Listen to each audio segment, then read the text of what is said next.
tukwaniriza olunaku olwaleero okubanga oli ku TV Africa, oli ku program eyitibwa Perception.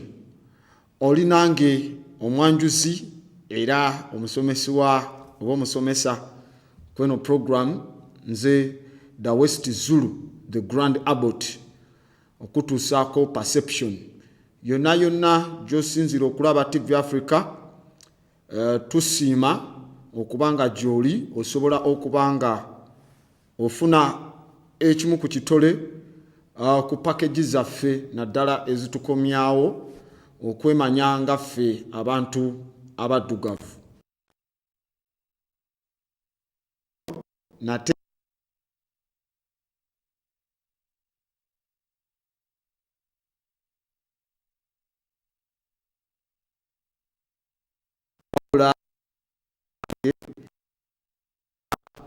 oko kumulamwa agendo wamwe. Come back home, come back to your roots. Sankofa. Tugenda kusoma kye tuyita incompatible beliefs. So njagala following very better, tugenda kubeera very sensitive. Bw'omisingamu akatinyo jaba osigalidde, sina ngeri gye nja kubanga nkuyamba. Era nga okuleeta omulamwa guno, waliwo abakulu abamu ku banaffe abalaba programu zino eyaŋŋamba omulamwa ogwo wagukoonakokko tetwagutegeera bulungi. Ke kaseera mbeere nga nziramu okusensula. It is mandatory. Nina okubanga nkola ki? Nina okubanga nkutegeeza ensonga zino. Ziri sensitive somehow. Kati gwe olina tuli wano paka sawa 12. Era essimu zo zitegeke okuba kuba ndaba dakika nga 15 ze zaakayita mu ssaawa 10 lwaleero. Naye bwe tuba tuyingira mu kusoma kuno nagamba nsooka kuteekateeka, nsooke nkunnyonnyole ensonga ezimu z'olina okumanya kati tuyingire munda wali buziba ng'obwongo buli ready. I don't want to defile your mind. Saagala kubudefilinga. I'm not a rapist. So I have to first make you ready. Kubanga tulina ngombo egamba mu psychology nti a highly sensitive people are too often perceived as weaklings or damaged goods. Abantu abali sensitive ennyo tebiseera ebisinga abantu babatwala ng'okuba abanafu oba ebyamaguzi ebyayonoonebwa ebyonoonese. To feel intensely is not a symptom of weakness. Ekyo ino kimanya. It is the trademark of the truly alive and compassionate. Okuwulira ennyo n'obeera sensitive si kabonero ka bunafu, wabula eno laama etunda amazima okulaga nti oli live, you are truly alive, oli muntu ategeera, oli mulamu era nga okwatibwako ebiseera ebisinga bwe wabaawo ensonga eyo evuddeyo n'efumita obubi obanga ereese obukyayi mu bantu baffe. Mugoberere bulungi. It is not the empathy who is broken.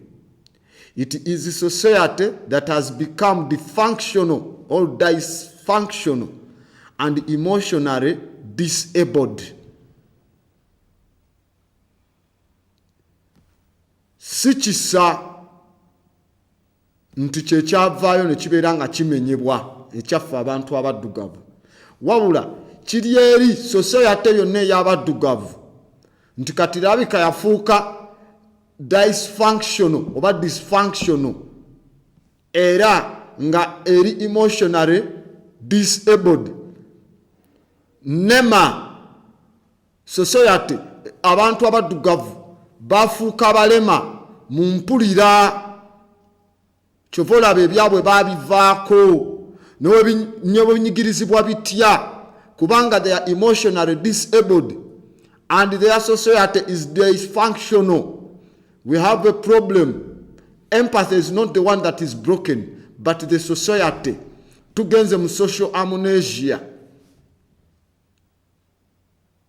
There is no shame in expressing your authentic feelings. Tewaina kubaawo kuswala kasitoba nga olaga feelings zoba empulirayo entuufu. So sigenda kuswala wano nga nyinyonyola kubanga njagala mpulira ebintu bino ebizze binyiga abantu baffe.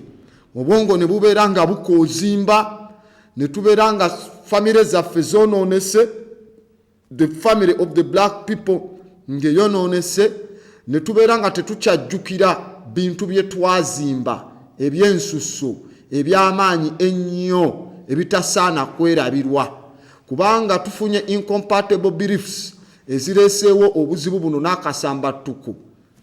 Kati twefuulidde ddala nti tetukyawulira bitukwatako. Gwe singa oba omanyi nti mu biseera bya breakdown nga ba breaking down African civilization nga bagirumba bagidestroyinga, bw'otunula abantu betugamba abali wano Baganda, Batoro, Banyoro, Banyankole, Bachi, Basoga, tomanyi gye baava okujja wano. Nesinga oba omanyi nti abantu abo edda bayitibwanga the Fungi, F-U-N-J-I. Then abawalabu bo babayitanga the Ottoman Turks, babayitanga the Shikuru. Bashikuru bano nga balina ekibuga ekirungi ennyo ekyali kiyitibwa Soba, S-O-B-A, Solan. Ekibuga ekya Soba nga kigazi kirina wider streets, ekibuga nga kirina palms, emiti gy'ebinazi nga giri ku streets giteredde, nga kirunda ente, nga kirunda embuzi, kirunda endiga, nga kirunda embizi, nga balunda ebyennyanja, nga kwegamba ekifo kyonna kyonna kirungi, nga balungi nnyo mu kuweesa ebyuma, nga bantu bakisanga babeera wamu, nga balina temples ez'amaanyi. Naye kati ne wabaawo omutumbaavu okuva mu Turkey, mu Ottoman Empire eya Turkey mu mwaka gwa 1402 ayitibwa Muhammad Ali the Massacre oba the Butcher. Munoonyeeko siri kwoli Muhammad Ali omukubi w'ebikonde omugenzi oli omudduga, ono yali abba mu Turkey bamuyita Muhammad Ali, ye muwalabu akyasinze okutta abantu abaddugavu. Ekibuga bakyataakinga ne bakikuba ne bakyokya ne kiggwawo. These people began to migrate. Ne kubanga our society efuuse dysfunction and emotionally disabled, twefudde okulaba abalabe b'abajjajjaffe n'abo abalabe b'ebyafaayo byaffe ebyabaddugavu ng'Abaganda baffe, ne tutandika okukkiririza mu nzikiriza zaabwe n'entegeera zaabwe ez'ekitumbaavu. Kyova olaba nti tulina obuzibu okuba nga tusigalidde emabega. Omulimu ogwange kugezaako era nakulwanira ddala ng'omulwanyi n'antamigge okukomyawo ekitiibwa ky'abaddugavu. Can you imagine the city of Soba? Bano abasajja bwe baakiraba tebalina bigendererwa biwandika byafaayo by'abaddugavu, wabula ebbaluwa zaabwe. Omusajja omu ayitibwa Abdul Salim bwe yawandiika ng'awandika ebbaluwa okuddayo eri wa gavana wa Baghdad ng'amugamba, bannange eno waliyo omuddo, waliyo katino kino kiri ng'ovudde ku second cataract after the first cataract ew'ekiyiro ky'amazzi ogw'omugga guno ogwakiira. Tiguno omugga we gwagenda ne gutuuka ne gwagala tokkomawo ng'eno, azifu gwakyusa ate obwongo bwagate ne guddamu ne gwambuka. Awo wenyini bwe bwali ekibuga ekyo, kubanga twalina Mankuria ng'ena ekibuga ekikulu kye bayita ekya Dongola, then nga tulina n'eyitibwa Nobedeya. Kati eno Bafungi people be baali mu bwakabaka obuyitibwa obwa Alwa, ALWA. Mwowulira ng'oli wagamba aliwa, mwe muva n'ekigamba Aluwa. Direct yemu but because dedicated ignorance kutte, now we have a problem. So that's why they are incompatible beliefs. Ezetago komerere nyondo zifulume mu bantu baffe gasiya. So those who are at times described as being a hot mess or having too many issues are the very fabric of what keeps the dream alive for a more caring and human world. Abo mu biseera ebisinga be bannyonnyola ng'okuba nti bannange omusajja oyo Zulu wajjayo, he comes, he messes everything in a hot way, nti alina ensonga nnyingi nnyo ezimuluma. They have too many issues. Abo be bafuuka fabric oba katugiyite omuguwa oba katugiyite oba ekiwero ekigumu ekikuuma ekiroto kyaffe nga kikyali kiramu ekyokuba nga twefaako n'okuuma ensi ng'erimu obwenkanya. Bwenkanya bwe buba buganye buzibu bwa maanyi. Never be ashamed to let your tears shine a light in this world. Tokkirizanga kuwulira nti ng'oswadde n'otya amaziga go okubanga gafuuka ettabaaza ey'ensi. Leka amaziga gaago wano gagamu agatukaabya ku bintu bino bye mutamanyi kabifuuke gano amaziga kagafuuke ekitangala ekigenda okusomesa ensi n'ewalala abantu tukomewo mu self reality mu kwetegeera.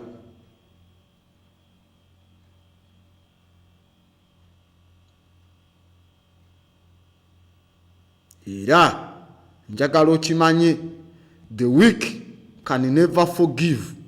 Forgiveness is the tribute of the strong. Abanafu tebasonyiwa, mb'okusonyiwa kibanga kirabo oba tribute eri eyabo mbu ab'amaanyi. Era to share your weakness is to make yourself vulnerable. To make yourself vulnerable is to show your strength. Oba ontegedde bulungi. Ogabana obunafu bwammwe oba obunafu bwo kwe kwefuula ggwe okubanga anytime oli vulnerable, oli wawuliza agamba katubalumbe nga tebanneetegeera. Era okwefuula vulnerable katubagweko nga tebanneezimba kuba kulaga maanyi go. Kubanga olaga wali obunafu, kiri kino kye kyatuleeta. Era bwe tuba twakola bubi tulina okukkiriza ntukoze bubi. Nga wano programu eyo gye nakola ndoza lwali lwa walumbe lwakubiri, nga abasawo b'ekinnansi n'abamanyi eddagala nga we mutufudde kwega nga we mufuuse ekintu ekitalina mugaso.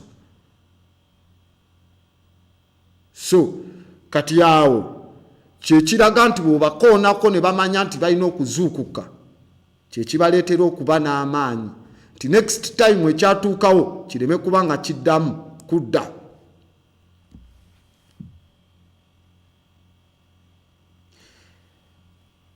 Kitegeeza mu nsonga ezimu ky'olina omanya, you will never find real truth among people that are insecure or have egos to protect. Truth over time becomes either guarded or twisted as their perspective changes. It changes with the season of their shame, love, hope, or pride. Tosobola kufuna mazima mu bantu abawulira nti bali insecure ng'obanga balina ebigendererwa byabwe bibaagala okutereka kati nga gannabyabufuzi wano agasinga bawulira insecure kyovula ababeera babalimba ngenda kola oluguudo lwa mulwekamuli ngenda kola era ne lubeera nti lukoleddwa ngenda oyo MP talina busobozi bukola luguudo alina kuluteesaayo lugende mu budget financial year eri ejja okuddako aleete kyekyetaaga n'ekirala kati then baluleete mu parliamentary committee ekola implementations baluteeseeko bwe bamala oluteesaako balabe nti kiryoke luyisibwe naye tateesangako parliament bukyanga agendayo oluguudo yalubasuubiza mu kalulu kali nga katandika ne guno tateesangako kati era abeera ali insecure tosobola mujjamu mazima ajja kuvaayo akulimba ebiteeso byaffe tubiisa ne bagaana naye enguudo zaffe n'omubuuza nga sikulabangako ng'oteesa ebiteeso biriwa era mu abo bwe bajjanga eyo basaba obululu mu makinga eyo session za parliament nga 4 omulinde lwalijja omugambe mu gw'omukaaga ng'ennaku z'omwezi bwe ziti parliament yateesa ki olyoka olabe watandika okulya enewe sijja kyogera okubatumba okwebuzaabuza kubanga abatabimanyi tasobola na kujjukira jjajja kuba bagufuula mulimu bo bafa bufi kutuula eyo so tosobola kubajjamu kubanga amazima tosobola bajjamu mazima baba bagenda kulimba buli kaseera kubanga bagaadinga amazima ne bagabuzaabuza ne bagatwistinga mu perspective yaabwe nga bwe bakitegeera banaddiini nga nabo bwe bakitegeera kubanga they feel safe nti balya sente zaabwereere ne weebuuza naye Bishop Gundi nga tusolozaamu ez'okuwaayo ekiweebwayo ye nga tawaayo ne bwawaayo zibeera badde eri ne bakutulako endala ne zigenda e Vatican ne bababalirako neera wano bazikwatamu ewalala so si problem kino abagamba kwata akabbaako gwe balindi nga bamaze zisolooza okakwate ogambe Mukama Katonda zino sente tuzikuŋŋaanyiza nga zizo omusumba watugambye father watugambye basista obaani watugambye naye nkutaddeko nkuwadde eddakiika 4 ojja okime sente zo bw'otazikima kijja kuba kitegeeza tozaagala zino zijja kuba zange kuba nange abaana bange beetaaga fees beetaaga welfare ennungi kuba guganya atokolerera abaana bange oganya okumpanga we wasuubiza nga bw'otugamba nti wetujja eno bwe tunaakuwa naawe onaatuwa tukuwadde kati kimezizo bw'oba tozikima mu ddakiika 5 nange ngenda zitwala muteekeko obunkenke omugambe n'omugamba ate bw'otakima njamanya gwe Katonda oyo gwe tusaba ono gwe batugambye toliiyo ngenda genda mu bali bakatonda abalala kubanga ogenda eri mu byaffe ebyekifirika ebyekinnansi gwe ziteekeyo olabo tebazikima abakulu babaawo bazikima muganya okukkiriza amazima you are too blind mugenda ne bali watazikima kwata akabbo fuluma nako kyaki umugambe muyise aganya I've summoned him for his money aganya take the money n'abalala bayigira okwo nti you are downloading from a false spiritual entity under incompatible beliefs. The motive behind criticism often determines its validity. Those who care criticize where necessary. Those who envy criticize the moment they think they have found a weak spot. Oh my goodness. Jiddemu. Ekigendererwa emabega kyabo abakuritisayizinga ebiseera ebisinga kidetermininga oba kisalawo obutuufu bw'ekyo kye bakuritisayizinga kituufu kiti ekyo tekiba kituufu. So we criticize these incompatible beliefs because they are not valid. Okay? Now, those who care criticize where necessary. Kati fe abafayo tucriticizinga wenyini wekyetagisiza ddala. Kati abo abayina ennugu kuffe abakuritisayizinga biri bye babakakako okukkiriza batandika okuritisayizinga mu kaseera we balowooza nti bafunye weak spot eyiyo gy'anoonya yalooza ali bw'ati. So kye nabagamba, if you have built castles in the air, in the sky,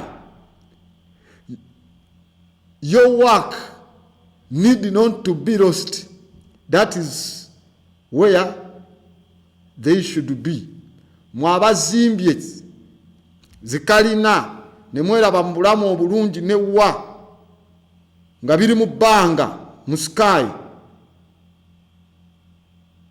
waka wamwe temumuluzinga oyo ze muzimbye zikalina ze mweraba ebirala kyekyetaaga.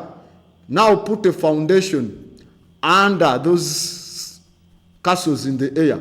Kati zimba omusingi ogugendo zikuzimbisa ezo zituukaawo, naye onaasigala ng'ozizimba buzimbi mu bwongo nga totaddewo omusingi gwa bwongo gutandika kugamba kati tulina kukola bwe tuti.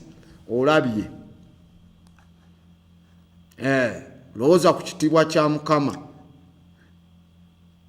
n'okirowoozaako ekitiibwa kya ekitiibwa tebakirowooza, ekitiibwa kyeyoleka bweyolesi. Gulawo omutima gwo guyingire, gulawo omutima gwo Yesu ayingire. Gulawo omutima gwo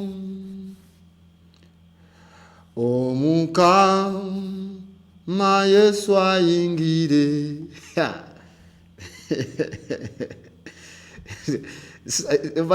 Mutemwanalizinga nyimbo ezo, how foolish they are.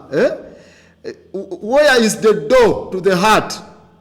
Luliwa pulmonary vein, vena cava, aorta, tugulawo orike ya left oba ya right, oba ventricle ya left, tugulawo valve ajira mu musaayi, because valves they open when the heart pumps. And what makes it to pump? Chebaita oxyhemoglobin, oxygen ngali carried by that transport medium we mutambuza mu musaayi, oxyhemoglobin. Chovola ababosa nga mukka guno gugenda eri wansi muzi alveolar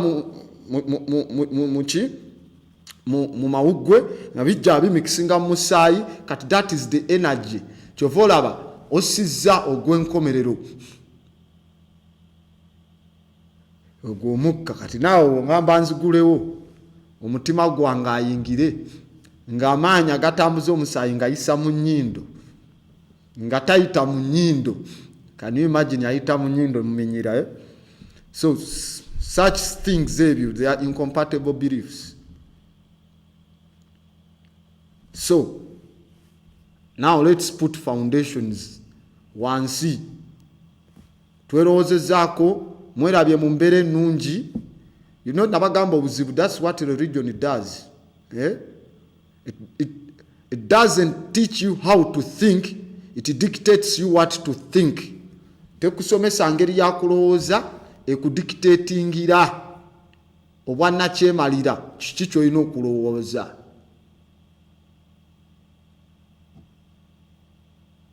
Kitegeera?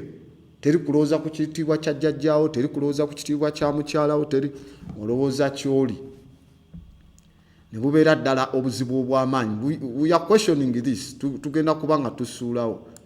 So kuba nagamba my definition nga nze nagamba nze nenyinyonnyola I define for myself. I don't want any references from a white man to define for me reality.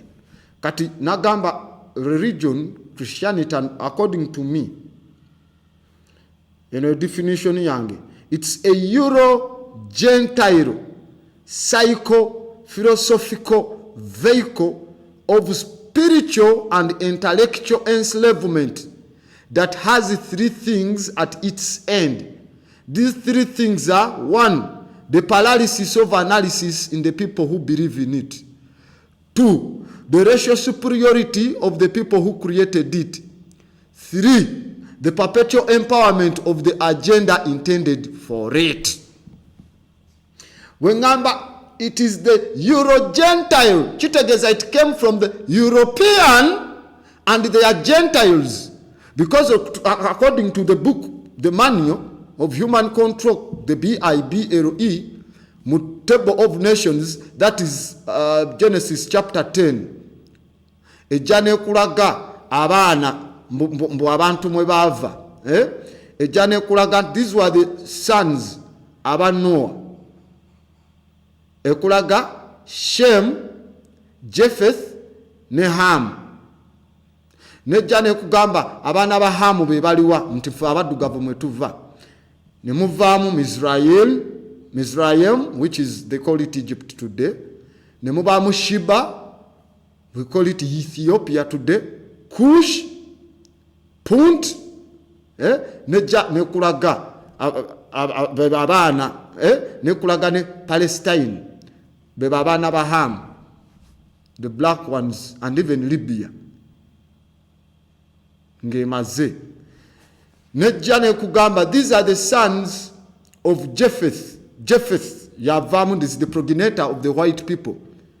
Nevam nekulaga Magog, we call that Spain today.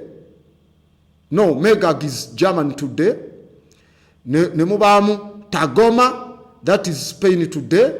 Nejja nekulaga Ashkenazi, umuva the Ashkenazim, the so-called Jewish people, the Zionists, not Jews.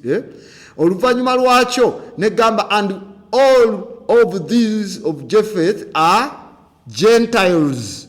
According to the biblical literature, black people are not Gentiles. The white man is a Gentile. So if the gospel said go and preach to the Gentiles, if the so-called Jesus, if he had existed, kalekatu assume he had existed, the gospel yandigenze eri abaana baki, abaana ba Japheth, because they are the Gentiles. We are not Gentiles. So it came from the European Gentiles, Roman Greco, the Romans and the Greeks. Bebajireta philosophical, chikwasaganya n'obwongo, psychotic, psychosis of you are not in reality. The philosophies of not being in reality, psychophilosophical vehicle, ekimotoka ekikuvuga nga tolowooza, ekirina spiritual and intellectual enslavement, kisiba omwoyo gwo n'okutegeera kwo nga kirina ebintu bisatu ku nkomekerezo, which has three things at this end. Ekisooka, paralysis of analysis in the people who believe in it. Okugongobaza okwetegereza n'okwanalizing ensonga mu abo abakikiririzaamu. All of you who were baptized, you suffer from paralysis of analysis. Okay? Kubanga mwasoka ne mwegaana bajjajjamwe ne mwegaana ebyobuwangwa byonna. That's why you are messed up. Kyokka nga mukolerera kuba bulungi. We mulaba omugagga balina gye bagenda eyo. Abo bagira sente zaabwe teziri ku halali, atajje mu bajjajjabe be bamuwadde. Kati gwababo bakumye. Tolaba nti obamutumbavo okuwala n'oli aweereddwa bajjajjabe. Nze mpala nantya bajjajja bange nga I was in their testicles for years. Jjajja oli n'azaala ono n'oli n'azaala ono n'azaala paka we baatuuka ku kaseera kange. Kati nange nina abalimpita jjajja mwe bali wano nino bateeka eno ne bagenda eri kati nze nkyawa ntya mwe nava. Kati baba be bampadde nga ndiko omukisa ogwo kyokolimira kigwa babo wabeegaana. Obeegaana mbeegaana olokoleddwa mu linnya lya Yesu. Katonda gwe batugamba oyo bamubuuza yagamba he's the God of Jacob, Isaac and who? And Abraham. Ye Katonda wa Yakobo, ye Katonda wa Isaac, ye Katonda wa Daudi, Katonda wa temuli mu linnya ly'abajjajjaffe sinawuliramu Katonda wa mawejje oba wa kayiira. Ndabira ddala nga I don't kugamba wabatamanyi bajjajjange, let him be there. Nange kangende kubamanyi amanya g'abajjajjange nga tugogera bajja. So that is paralysis of analysis in the people who believe in it. You suffer that. You believe in that Euro-Gentile psychophilosophical vehicle of spiritual and intellectual enslavement. One, paralysis of analysis mubachikiririzaamu. Two, racial superiority of the people who created it. Ntegeeza atya nti abo abakitundawo lulyo lwabwe lulina kusigala ku ntikko kubanga they colonized the spiritual sensitivity and knowing eyamwe abakkiririza mu kintu kyabwe era mubalabanga Katonda. Kyenagamba nti omwana omuto bw'omuzaala aba akyaliko amaanyi agaffe ag'okwetegeera ng'omuddugavu. Kyova olaba nga temunamutwala ebyo mu byammwe eby'ekidongo ebyo. Bw'alaba omuzungu adduka because is a devil, addukirawo n'agenda alaba nga tali safe. Kati wamala okukula mumutadde mu Sunday school is a prison where they take children as young as 2, 3, 4, 5 years for indoctrination, kidnapped, programmed for the survival of the children of the enslaver, the white man. Kubanga bano bagenda nabo nga kuwayo sente zigende ngeri bazikozese bekulaakulanye. So kati it is racial superiority. Mubalaba because the son of God gwe bawanikira in God's houses mu gayumba gembuzi afana nani? Afana n'abazungu. Bemwa abazungu bo Katonda alabika muzungu. Kyovola bamuyina ebintu ebyekisiru banange omuzungu yakola ebinyeebwa. N'oliro oyo banange omuzungu yakola tomanyi na wajje byava. Racial superiority eyabali kubanga safaringa paralysis of analysis. Kati ekyokusatu is the perpetual empowerment of the agenda intended for it. Perpetual kitegeeza it's ongoing kyeddamu nga kyempowering nga kizaamu amaanyi mu nsimbi mu kufuga kweyo agenda gye baakikolera ey'okufuga ensi ewalala okulaba nga omuzungu yayogera. Nawe tunulira bino bye balimu bino bi World Cup. Europe teyina nsi zenkana Africa. Lwaki yebamu ne ttiimu nnyingi webeera World Cup? Laba Asia n'obunene bwayo enaleeta nsi nnya. Eno ne batugamba nti ffe tuleete 5. South America oba ereeta 9. Kati bo ne baleeta 13. The minority be baleeta it doesn't qualify to be a World Cup. It is racism of the highest order.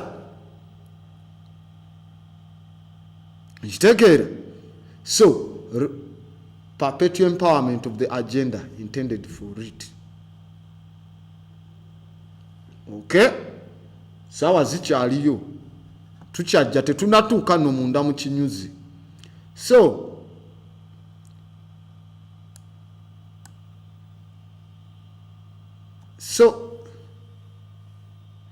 talking about one whose feelings defeats the purpose of having those feelings. Onfuna bulungi.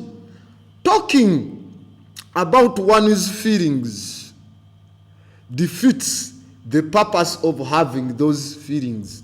Kasitogera ku feelings z'abalala kiwangulwa ekigendererwa ekyokuba nezo feeling gwe. Kati you are feeling bad.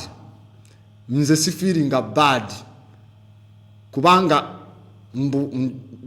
I'm speaking on this indoctrination gye bateekako. I feel bad only that you don't think. I don't feel bad nti njogedde on your false religions or falsehoodness or incompatible beliefs. I don't feel bad about that. I only feel bad how you have been hoodwinked, how you have been so misled to that extent. So, once you try to put the human experience into words, it becomes little more than a spectator sport. Okay? Once you try to put human experience into words, it becomes little more than a spectator sport. Kasitotandika mugezako teeka experience z'abantu bye bayisemu n'obiteeka kati mu bigambo, kifuuka kitini n'okusinga nga abalaba omuzannyo gw'omupiira kuba kati it is simple. Bigambo biteeke waawo simple. The indoctrination, you are how many years you have been programmed for the rest of your life. You have to go spelling it. This is very funny. oyina n'engoye ezo ngoye ezo zivaayo ku Sunday, zivaayo ku Christmas. East Africa yokka mu biseera by'ennaku za Christmas eruzinga over sente zigendera ddala mu over like $15 billion. $15 billion mbaze Uganda, Kenya, Tanzania, Rwanda, Burundi, mbaliddemu ne Sudan, Southern Sudan.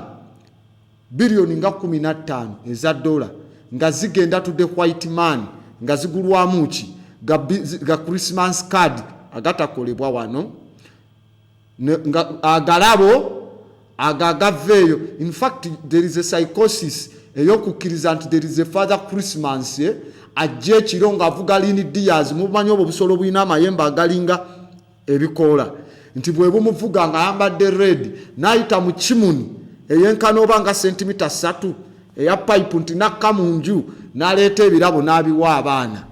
Bamuyita Santa Claus, the Satan's cloud. Paralysis of analysis. We have a problem. Then ne mulyoka mwogera ebigambo ebitalina mugaso. In Africa tetwasabanga, twagendanga ne tusamoninga diet. Abalako bayita okusamira. We speak to the spiritual diet, to the diet or the God. Personally, omukongozi wali abayogera kati omwana agize bwati, then you hear him speaking. Ne tukolanga bijjulo, tweyanzanga nga tufuna mwe bijjulo byammwe biriwa bye mufunyeemu. Bijjulo kujja kwebaza na kujja kwogera na mutonzi Katonda oyo, era twamuwuliranga ng'ayogera. Tetwagendanga mu kuyogera ebigambo ng'ate gwe tugamba taddamu. Those prayers, nagamba religious prayers, or prayers, Eurocentric religious prayers. These are unnecessary words of enchantment that stimulate brain diarrhea and make the mind unfit to figure out a physical solution on a physical condition. I told you. Unnecessary words of enchantment that stimulate brain diarrhea and make the mind unfit to figure out a physical solution on a physical condition. Ebigambo bye mwatula ebitalina mugaso, ebikulakulanya ekiddukano ky'obwongo, cognitive dissonance, n'olemebwa okufuna solution oba answer ey'amangu ku mbeera ekulumbye gy'olaba mu buntu ng'okozesa embeera eyo ogyedifendingako mu buntu.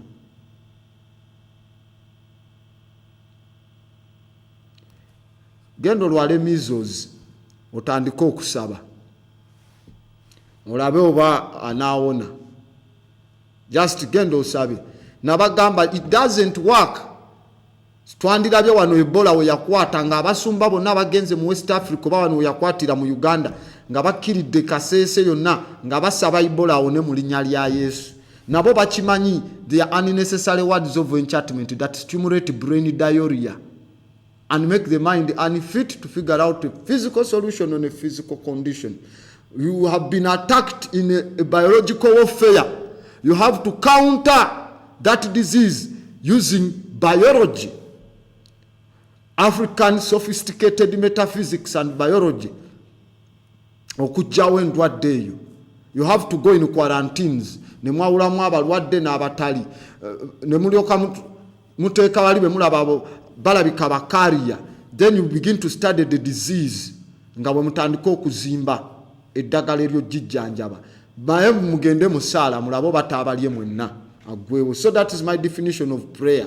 Kati oba osaba nga ziri embeera ez'ettabu bazikolako bukozi siza kusaba ate nga still okyasaba banange nkusaasidde zuukuka. Okay? Zukuka.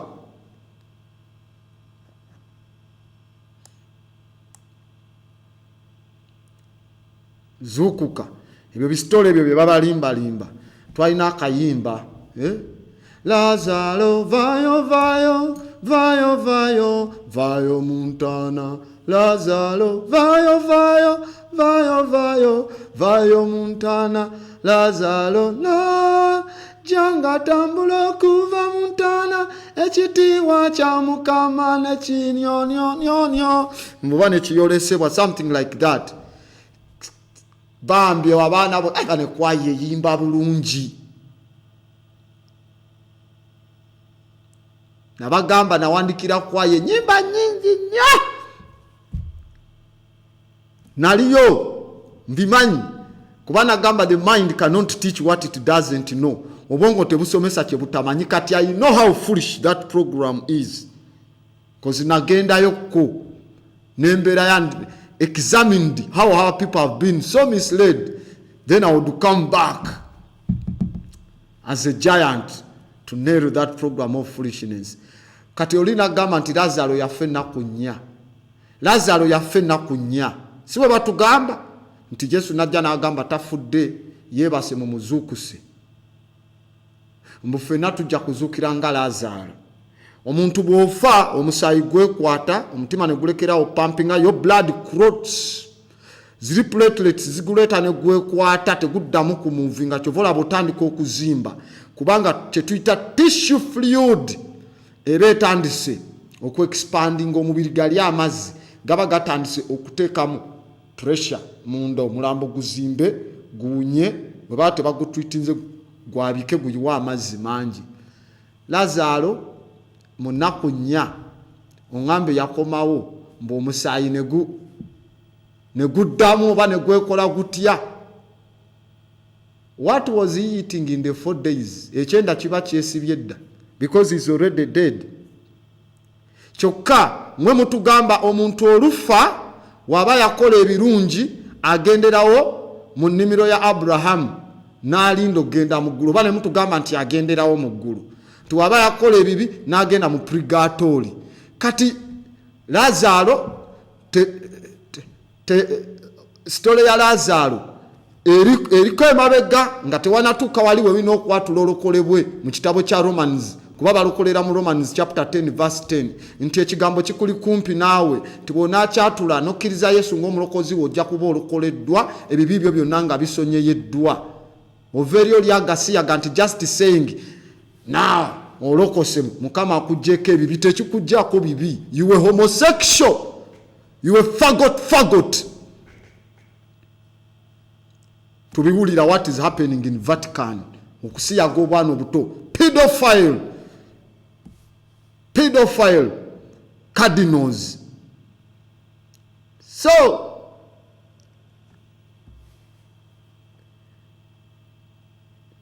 nina waka mungi ne katika tusoke tuingire mu waka. Let me leave the philosophy. Let's go into the philosophy. Tulabe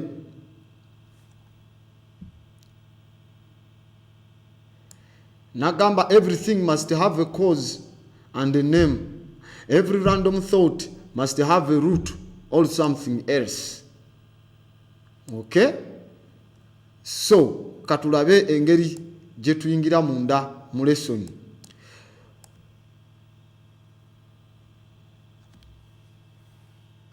Without the people of posterity for our race as black people, if not for ourselves, without the assurance that we, being dead yet live, all pressures of the mind and senses sometimes seem to me no more than pathetic and crumbling defenses showered up against our room.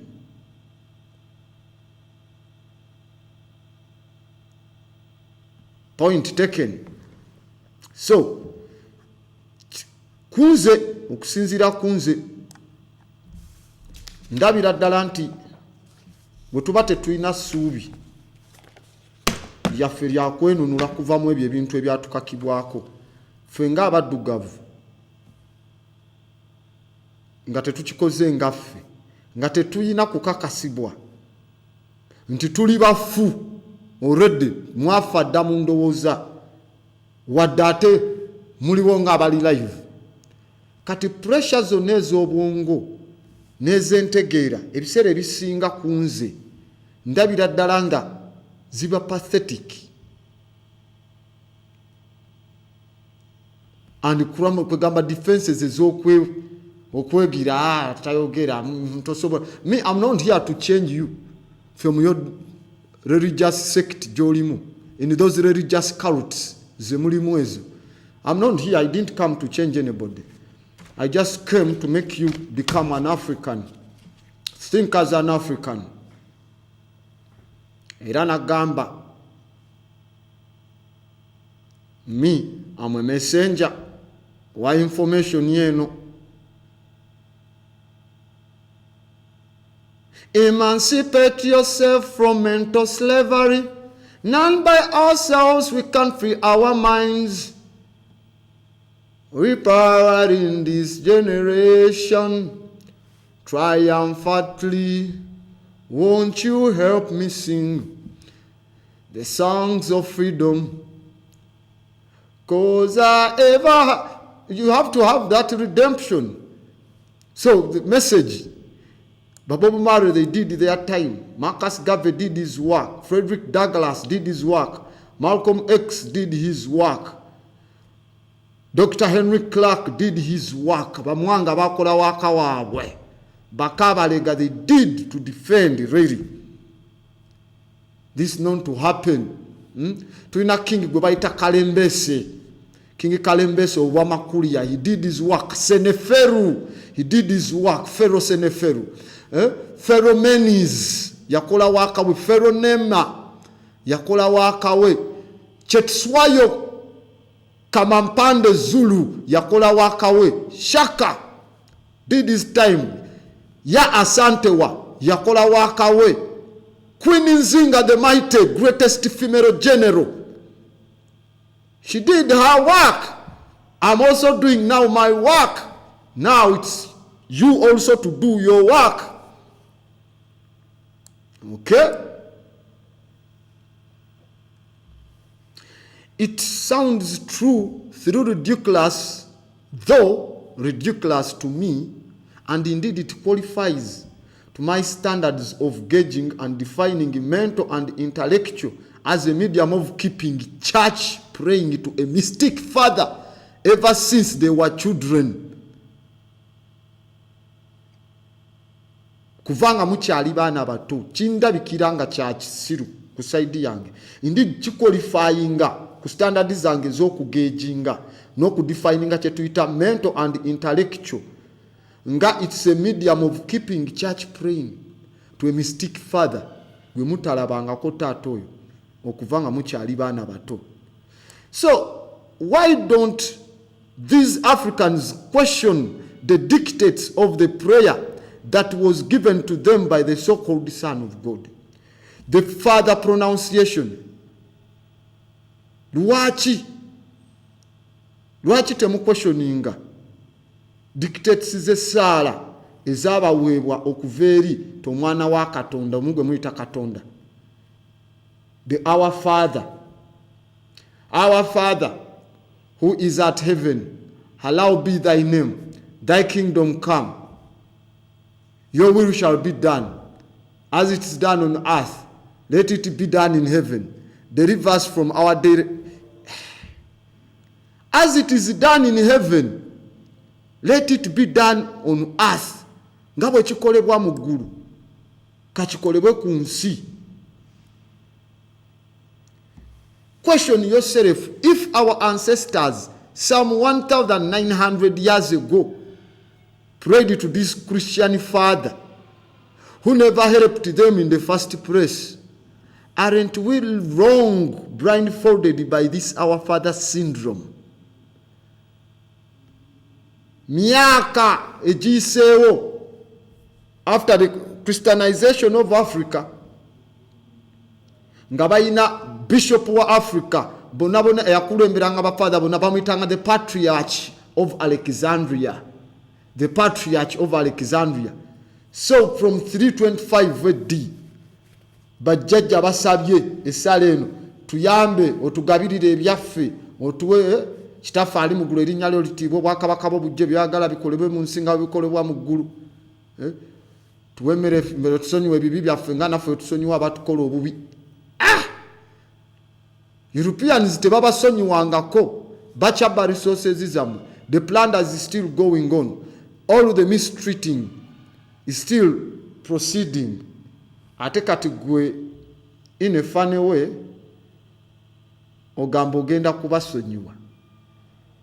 Sara tebayambanga. If heaven is paradise, nga muggulu nti it is a paradise, nga tusabanga we bikolebwa muggulu bikolebwe ku nsi, ekitegezeeyo muggulu nze sina budde bugendayo. Nayo waliyo entalo, waliyo abakifeesi, waliyo bano abeefula ab'amagye naye nga bakola ebikolobero, waliyo okitegeera abantu bwe batya abalyake. There is too much treason in heaven. Obuli bw'ebisiyaga bususe kubanga nga bikolebwa mu ggulu kabikolebwe ku nsi. Katonda bw'akyagala abali b'enguzi bali eyo. I don't want to go there. Sina budde. Nabagamba gye mugamba nti ffe kati bye mutandikeeyo jagenda muliro ogudazikira. I have no problem. Mu Africa omuliro tugutambuliramu ne gutatwokya. Tegutatwokya. Naffe Katonda wa Africa takukkiriza kwokya. In fact tujja gufukira kubanga urine has no oxygen to support burning.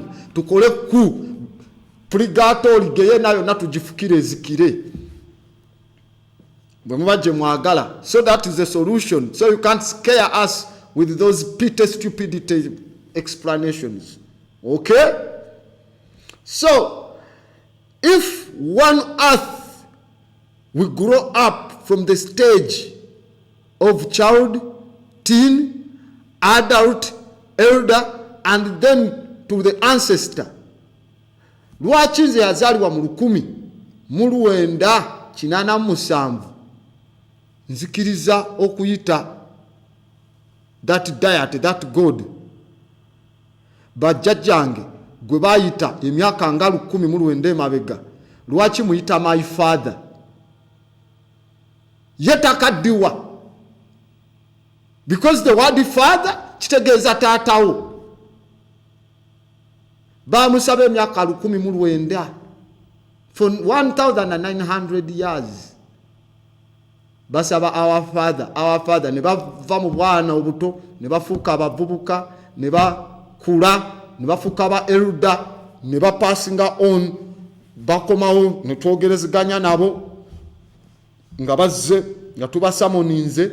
Kati nze yazaalibwa mu 1987 oyo gwe basaba emyaka 19 muyita ntya kitange yanzala yakatandikawo mu 1987 olowooza taata wange simumanyi. Ne mama wange mumanyi. Nagamba if you want to go to heaven, go in between the legs of a black woman. Otherwise tell us where you came from. Oba watondebwa. Because she was the first on the planet, a black woman. Kitegeera. So that paradise eyo gye mulowooza. At this stage we would be, for example, in Christianity, praying to God the ancestor. Not God our father. Twandimise God the ancestor. God the grand one.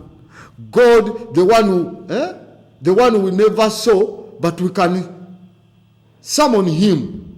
Tetumula nkone nga tusobola omusamoninga najja n'ayogera naffe. But this man, question his existence. Because if there would be one, there would be reason for homage than blindfold cowardice and escaping away from the people. He wants to blindfold or to blindfold that he created them. Where is his explanation? Ajagambe bane nze nabatonda nze nakola kino mugire we muti. He wants respect, yet he doesn't want to come and show.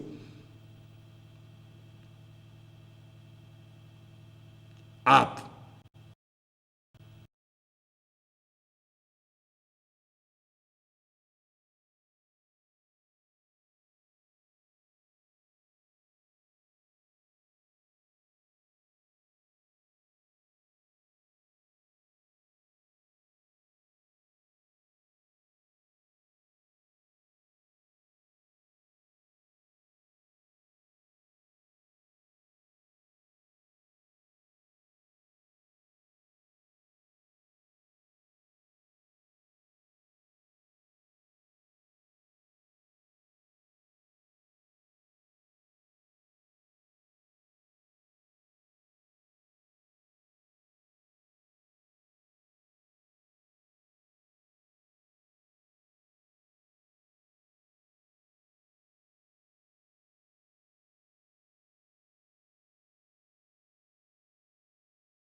endayo noonya history of Vatican olaba obajjawo obuzi. The Roman Church jajjawo later.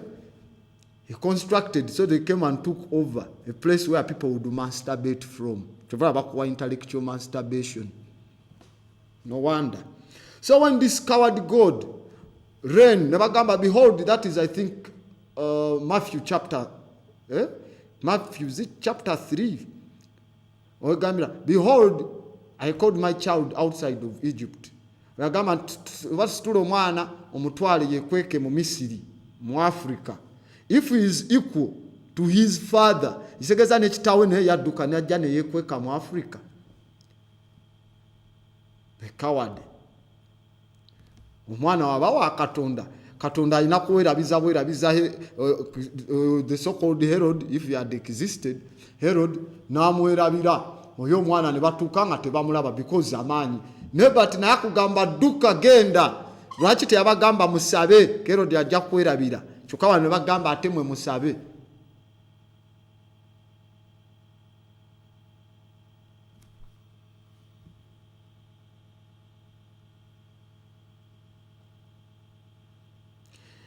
If Jesus and his father are equal, I and my father, we are equal. Kati njagala kumanya ba disciple 12 abakitaawe kuba baba bonna benkanakana naye yalina ba disciple. Kati njagala obuuze pastor oyo, njagala obuuze bishop oyo, njagala obuuze father oyo, reverend oyo. Omugambe yatugambye I and my father are equal. Ne kati njagala ondage oli naye yalina ba disciple 12 kitaawe Katonda gwayenkanakana naye. Who are his disciples? Since they are equal. Okay? Simple. So, they should be able to tell us the secrecy why homosexuality has always dominated the Christian church. Why? Lwaki tebatugamba ebisiyaga biri mu bo okusinga ewamu ne gye baafuga mu Bawalabu waliyo gye bayita Byzantine Rome Empire eyalimu abo ba emperor nga Vespasian eyakubibwa mu 415 415 netandika okudikirayininga. Lwaki? There is a lot of homosexuality because Romans had been homosexual. And what brings homosexuality again? In their story, mu story yaabwe, lwaki ebisiyaga bijjudde nnyo mu makyaki gaabwe? Ne wano tuwulira abasumba we bati bali ebisiyaga. Wawulira wali nga Bobi Wine akutte pastor kikoze bulungi leero ne nkusanga. Bali ebisiyaga ate ebisiyaga bisinga eyo. Everyone knows that. But according to their story, this is lugero lwabwe. Now at Jesus, this character, the Jesus concept, he comes and steals married men. Abasajja abafumbo n'ababbawo n'abajja ku bakazi baabwe in a plot to fool them as the only one who should be loved. Okitegeera? Yabajjayo n'abajja ku bakazi baabwe Makalu, ku Johnny, abo mbw abayigirizwa be ba disciple n'abajja ku bakazi baabwe n'abezza n'abagamba gye gwe baba basinga okwagala. He used the word to love him, not to respect him, to love him. N'abasuubiza paradise n'okubawa ekitiibwa if they would love him, bwe banaamwagala. Because these disciples, they would even sleep around him. Kati baba bebaka naye kumpi around him, kati nga tali sure, they would even say that saying je yagamba, love your neighbors as you love yourself. Now nti kati beyagale bo ba neighbor nga we bali awo nga namwe mweyagala. So if they have sexual intimacy, they can use another man's anus.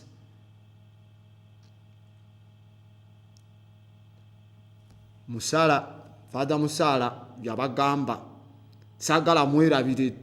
Don't forget Musala's statements. ezo zonna. So this love of males to count women nothing, ekyo kyekivamu kye tuyita the European male favorism. Ekigamba nti to sleep on a woman nti it is a curse, kubanga omukazi yaleeta ekikolimo mu nsi. That's not true. Ye yasooka ate ku nsi. So in Rome, bakatonda baabwe abo badayinosha baani, there's god of theatre, ba Poseidon, ba Aphrodite, god of beauty, no, so is Nordic, is not Greco-Roman. So baretinganga omusajja ekitibwa ky'omusajja ku basajja bameka beyeebaseeko. In fact ne badikira yalinga n'obutaddamu kwebaka ku mukazi, to omukazi is very useless, ne batandika ebisiyaga. So these women, what they would do to get sexual excitement, nga bakwata amato ne bagenda ku kazinga ke bayita lesbos, to practice lesbosianism, muve ekigambo lesbianism from them. Because according to their stories, omusajja yababaka goyinza mukazi gwe naddala mu abakazi mu ababeera nnyo mu gayumbayumba ago ge bababbiramu. Kateka abakazi mutandika osaba ensi eba eyonoonese, kubanga abaana be mugenda ozaala mugenda bakaka nabo genda inda program of foolishness. Kubanga omwana azimbibwa obwongo mu lubuto, maama byaba alowooza ne byalya. So you've eaten all the propaganda, the poison from these religious sects or cults around here. N'omwana obwongo bukula nga buli too religious, baba mentally handicapped.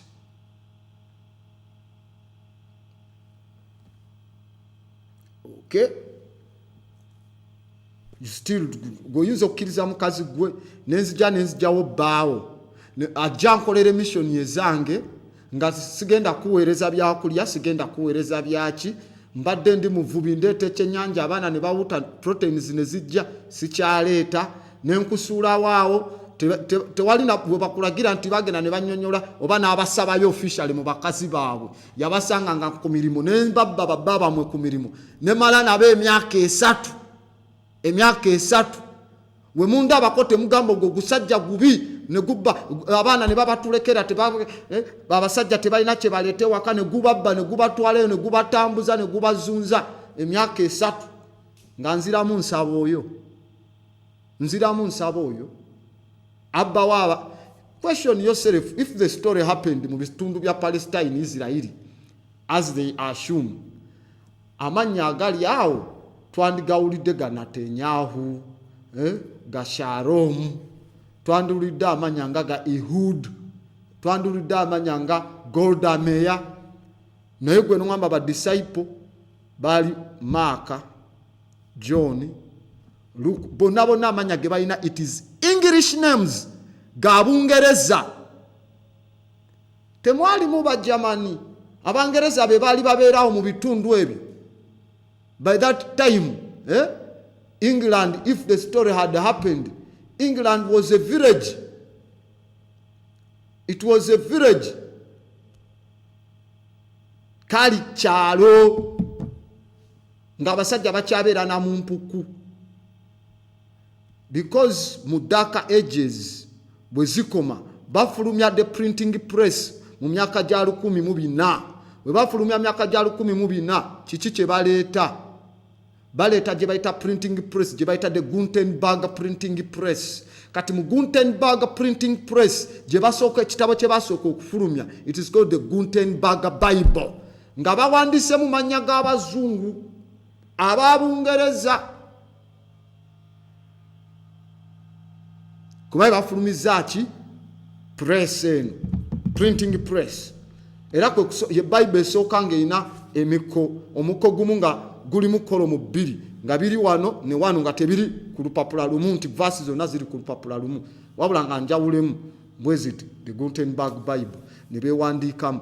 Kati gongamba amanya gaali awo ate ngongamba amanya ga Kikristu, kyokka nga bo Yokaana Omubatiza teyababatiza, bayebereranga na ku nnyanja bagajjawaago.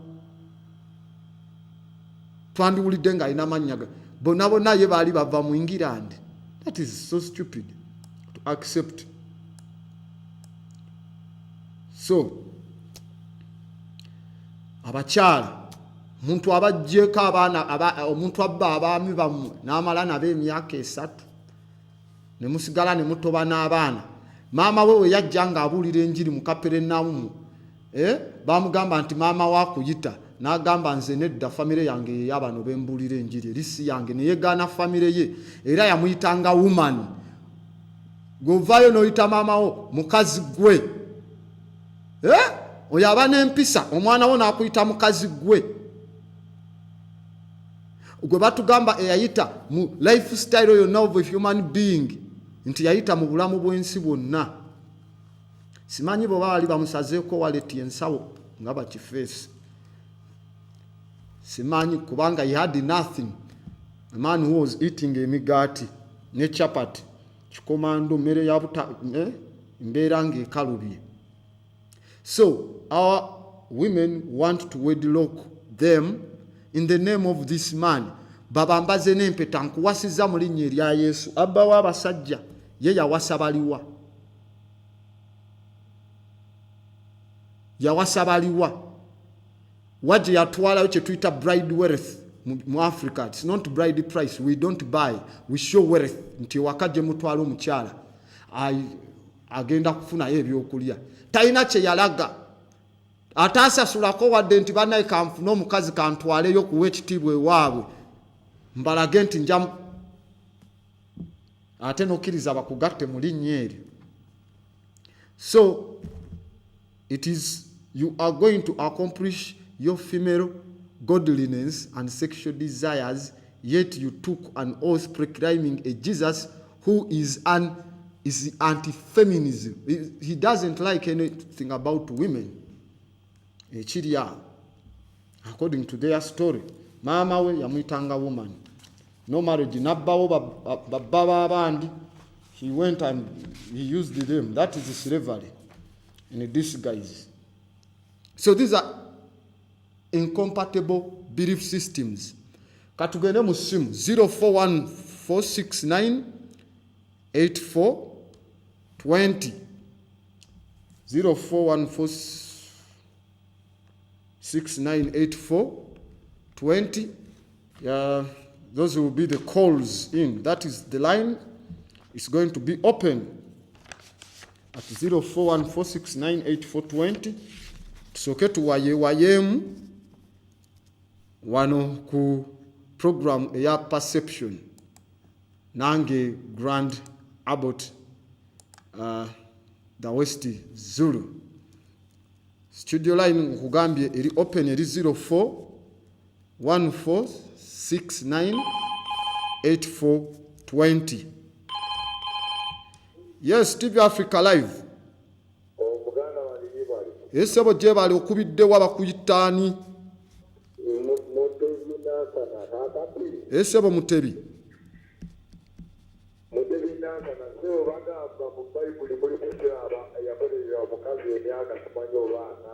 Yani?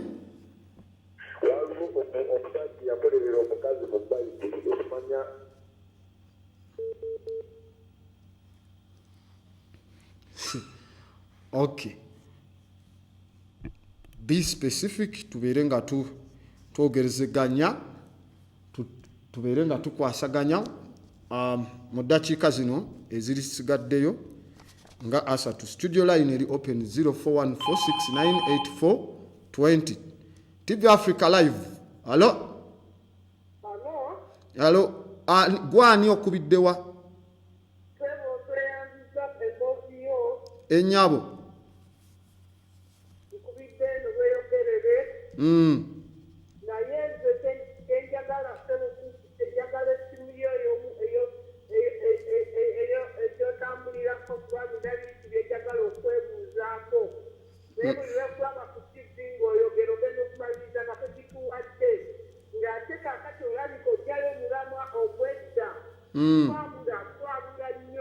Enyabo.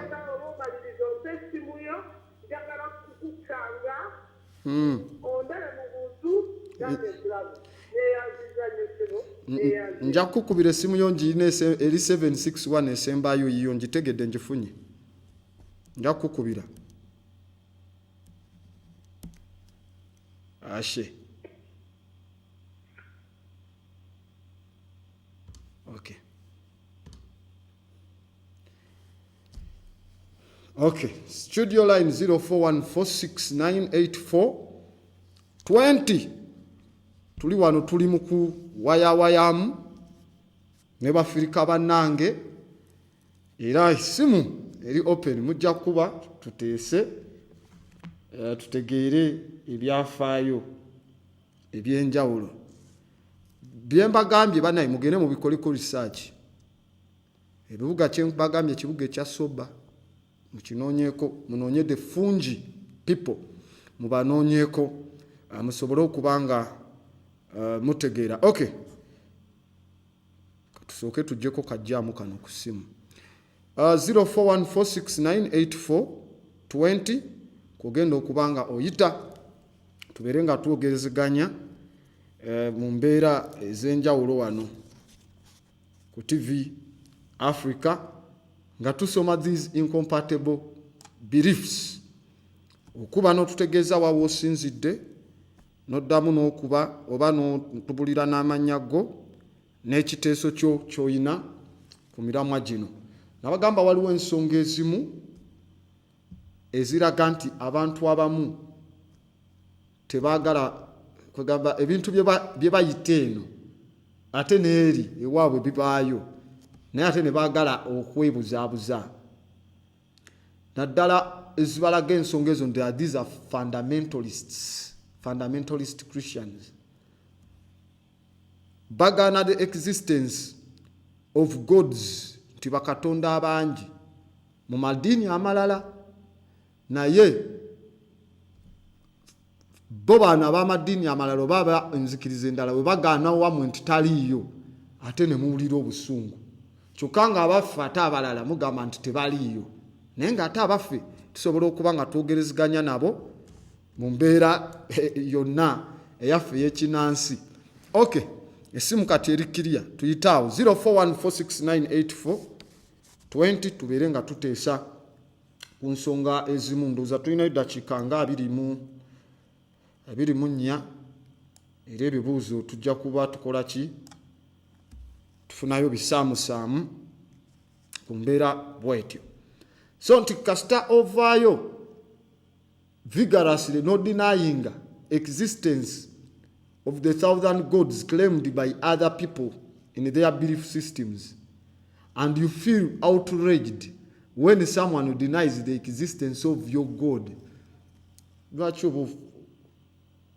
owulira obuzibu gwe tokkiriza wange kati ate gweoyagala nzikiriza ngamba nange owuwo simukkiriza lwaki onyiga kubanga nze atirisityo wange mba mulabako mpulireyo babeekwata nobeekwata. Waliwo akayimba balaba bayimba balaba mukatonda nakola wewatyo newewatyo babeekwata nobeekwata. So nabagamba era obeera you feel insulted and dehumanized when the scientists say that people evolved from other life forms. Owulira nnyo obusungu bwe tugamba nti abantu bajja ne ba evolving and tukuza mu stage za human advance okuva ku Dryopithecus ne tudda ku Ramapithecus ramendis now that's at 6.5 million years back ne tudda ku 5.5 million years back Australopithecus afarensis ezo zonna zisangibwa mu Africa skeletons za human advance. Bwe tukugamba obulamu engeri abantu gye bajja bakyukamu tuka ku stage eno gye tuliko ya homo sapiens onyiiga naye bwe bagamba nti mu Bible nti Katonda abatonda mu ttaka ng'okkiriza all from kire ng'okkiriza yet it's also another life form because these are ziba components nya eza life ze tuyina. We have air, we have water amazzi ne tuba n'ekitangaalo oba omuliro ne tuba n'ettaka. Those are the components nya ez'obulamu ezikola obulamu: empewo, amazzi, ekitangaala oba omuliro oba amaanyi ag'ekitangaala ewamu n'ettaka byebyo ebisapootingira ddala obulamu. So bwe tugamba nti omuntu ya evolving okuva bwati ne bwati entukuzaayo eri mu stages ze twita the Jurassic period. You ask yourself, oli wagambira nti ebintu byonna babitonda in 6 days. Kyokka nga twalina dinosaurs. We lost the dinosaurs at 67 million years back. Dinosaurs ezo wezasobola okuba nga zibulawo.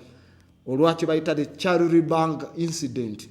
Nti walogana agayinja agabeera waggulu mu bbanga gye tuyita kuba olaba planets nga bwe ziri zisemberedde musana kuba it's a big nuclear giant.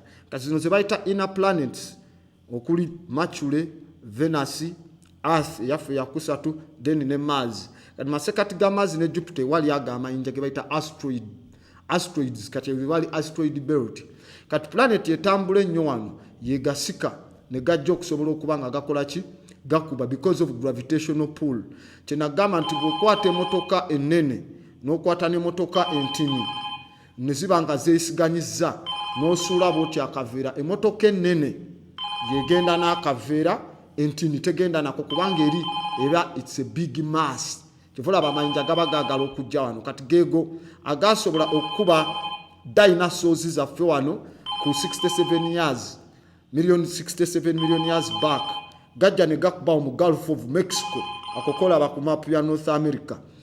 Awo gajja ne gakuba eri ejjinja it's a metal oba meteorite. Weriba likyali it's a meteor. Werituuka ne likuba it becomes a meteorite. Kati lyajja ne likubawo okuforminga eyo gye bayita Gulf of Mexico oba otunulira ku map y'ensi akokola baako kajju akali awo ku Mexico osobola okukka wansi eno ku Panama ewali amawanga nga Guatemala awo. Kati because planet yali zikyali wamu zino tectonical plates, tuyina Guadalajara, tuyina Laurasia, tuyina wali Sea of Teeth Pangaea. Kati plate eno metal weri wejja neekuba wansi bwe ba nga bw'okwata ejjinja ekiro n'olikuba wansi ku kolasi oba ku jjinja lyako omuliro. Kati impact eri yajja nekola ki ne sparkinga okuteekawo kye tuyita omuliro. Kati omuliro ogwo ne gwokya kubanga plates zaali zikyali intact nga zikyali wamu neeyokya. Kati dinosaurs zonna ezaaliko nga zi colonizers ne zibeera nga zajjira ku planet because the planet burnt yakwata omuliro for a period egigendera ddala na mu 200 years. So we lost the planet, the dinosaurs. By that time there was no human beings. So the story of the creation in 6 days is garbage. Okay? Hello? Hello?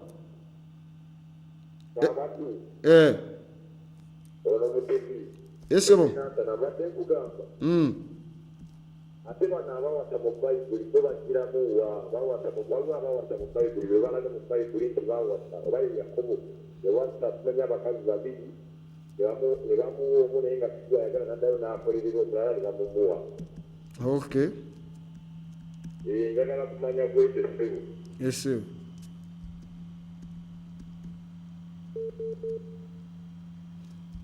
Nagambye reki kyeno omisingamu akantu kamu oba ojja kuba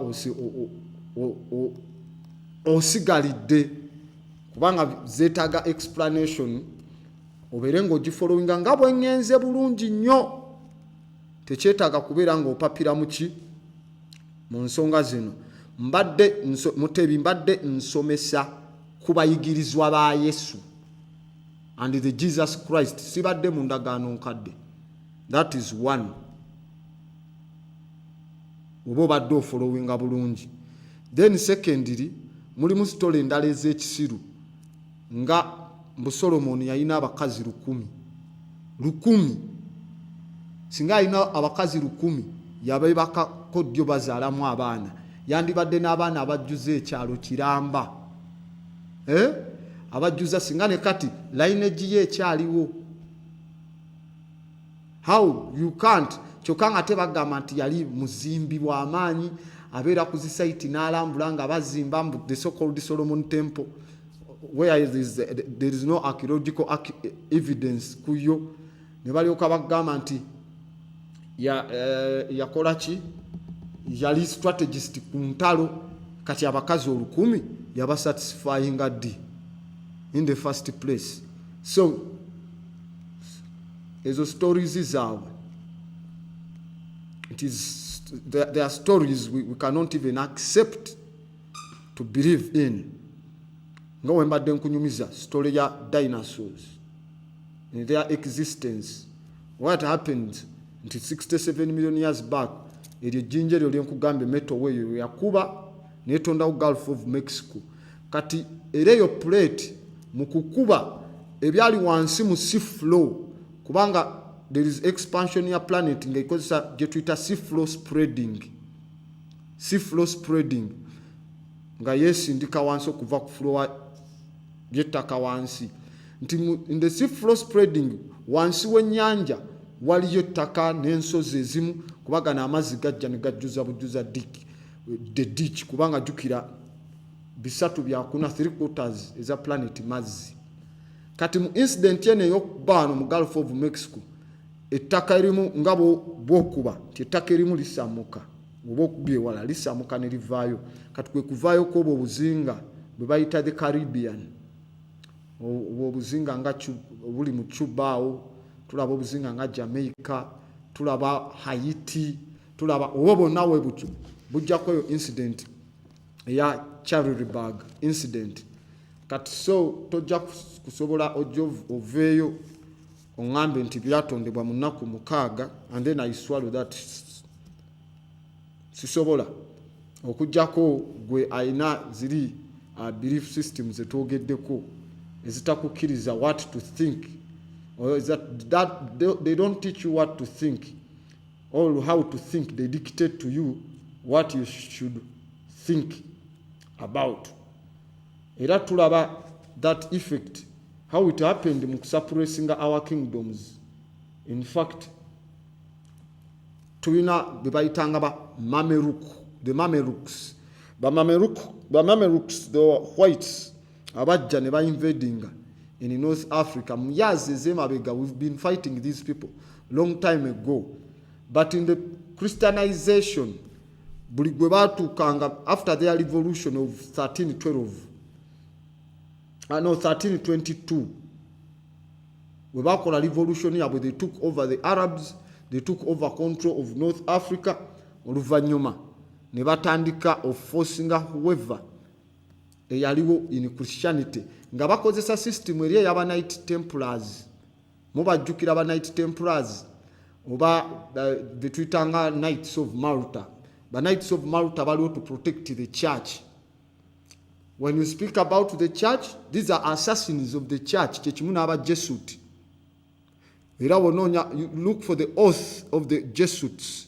Olabe egamba na ekikompe ky'obutwa kye n'abangamba wadde nze n'asookanga okunywako balyoke banywe.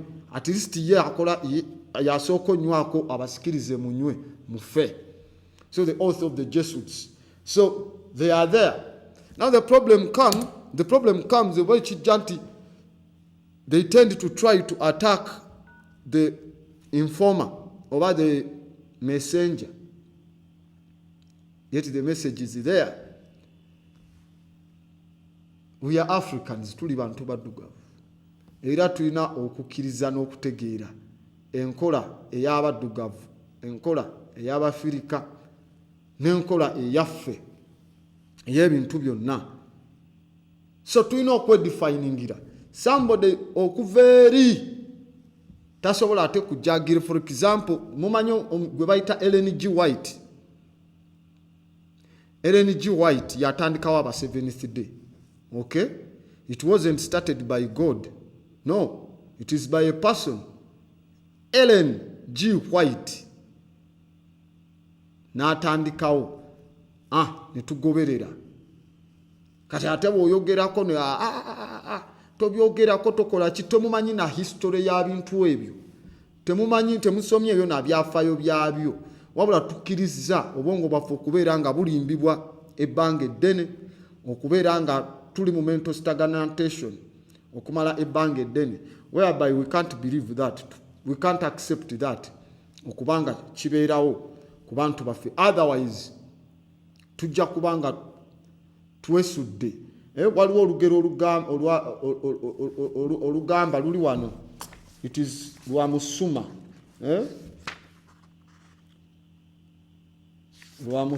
it was in Suma, it's a Suma legend. Lugamba bwe luti, what became of the black people of Suma?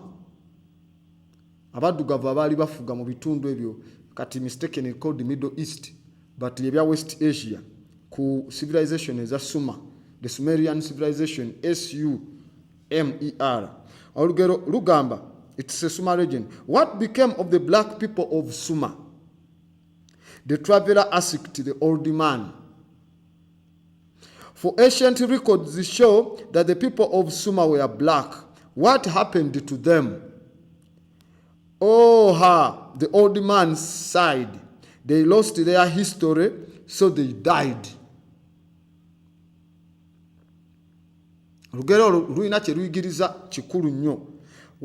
Kiki ekyafuuka abantu abo abaddugavu abaali ab'Essuma nti omusaabaze bwe yabuuza omusajja omukulu omukadde mbu okuva mu byafaayo ebyedda byali biraga nti abantu ba Suma baddugavu. What happened to them? Kye kyabatuukako? Nti omusajja omukadde ono n'addamu n'aseka n'agamba ebyafaayo byabwe baabisuula n'olwekyo baafa. Kasita baasuula ebyafaayo byabwe ne basobola okuba nga bakola ki? Nga baafa. Ne baba nga ku planet tebakyaliko, continent nga they are suppressed. Kubanga buli kintu kyonna olina okulinda nti G7 eyogedde, European Union nti eyogedde, gwe tomanyi lwaki waliwo n'ekyo kye bayita Brexit. Lwaki bali mu kwejjamu, era tulina okwesootinga. We shouldn't give them a chance to come back here for control. Nti we bakola European Union, at first nga tebanagita na European Union. We bakola European Union, amawanga gano gonna nga buli kintu kyonna kye bajja okukola bajjanga European Union. Ekya trade, ekyokukola companies, n'oku-extractinga okufuna profits mu bintu bye baba batutte. Kati ne kyesangibwa okuba nga amawanga agamu agali mu European Union, amawanga aga 28 kati gagenda fuuka 27 Bungereza evaamu, nga tegasobola agamu tegayina wano matwale mu biseera bya colonialism, nga bo tebalina matwale ge bacolonize, nga te Bungereza erina amatwale mangi. By that time we bakolera ebya colonialism ye yalinga superpower. What happened again? Nti batuukanga balaba tebasobola kujja komawo, kubanga kyenagamba kiri nti waliwo the new scramble and partition of Africa. The Chinese are taking over. Kati ate balaba bano bagala kudda mu kolonizi zaabwe. So what happened to them? Batuuka kaseera nga bagamba buli bwe tuba tugenda katugambe, kubanga mu ndagaano zaabwe za independence beba first priority for any investment. We basaba nti ffe tuzosima amafuta gammwe be basooka, because you are their protectorate. Be musooka okuwa chance. Kati nga wano tubadde tetusobola bawa, kubanga European Union tecolonizingangako wano era tetuli mu ndagaano zaayo. Kati bano baagala okuvaamu babeere nga babeerera ddala independent, nga basobola okukomawo wano funa first priority mu exploitinga, mu control na mu bintu byonna byonna ebyetaaga wano. So that's why they have that thing happening. That's why kyevula abaagala kubanga bavaamu.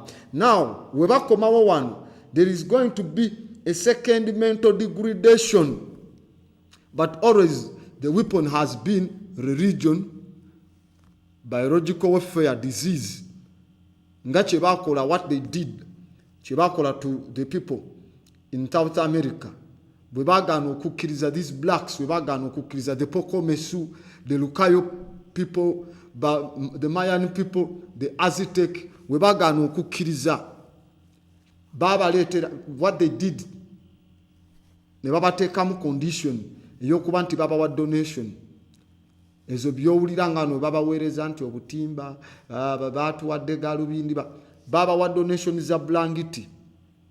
Bwe babawa blanketi zino, blanketi zonna zalimu smallpox. Smallpox bulwadde butta, bwattabbu nnyo, buleetwa olususu lwonna lwonna okukola ki, okuzimba nga olaba gano gannamunsuna gano aganene, chicken pox, kati ne lwabika n'oggwamu amazzi. So what happened? Bajja ne babawa blanketi ezo, abantu bano ne bazeebika. Bwe bazeebika smallpox n'abakwata ne babagamba kati treatment ziri ku makomera g'obwongo ge tuzimbye amachachi. Abantu bano they began to go mu machachi by force, kati nga balina okubatiza n'abalala abakyali abalamu nga balina babatiza mangu okwewala obulwadde buli, nga babagamba nti mwagaana Katonda waffe, kati alabika ali mu bapanishinga. That's how they made them to be Christians. And what did this? This is the Roman Catholic Church. Kubanga Spain ye yayiikayo nnyo ne Portugal, kyova olaba boogera Spanish mawanga agasinga aga South America. So kati zino zonna tactics tulina zeegendeza. Zino donations ze bagaba zisobola okuteekawo endwadde, and then the treatments can be mu machachi gaabwe. Tumwenawo mwina okugathalingira. The second programming, they come in a biological warfare and then they take you for mental slavery. So Britain yekomawo steward wano yaliwo ng'enyigiriza kyekijjijja muli. So be at guard, equip yourself with the right knowledge. Otherwise oba teweequipinze ne right knowledge bagenda kusanga nga oli off guard. Bwe bakusanga nga oli off guard, then we have a problem, kubanga ogenda kubeera nga ofuuka victim. You are going to be victimized mu programu zaabwe ezo ze tuteetaaga kuba nga zikomawo wano ku nsi yaffe. Era abesimu munansonyiwa kubanga yeerabika okay, simu yeerabika erina obuzibu bwayo nayo.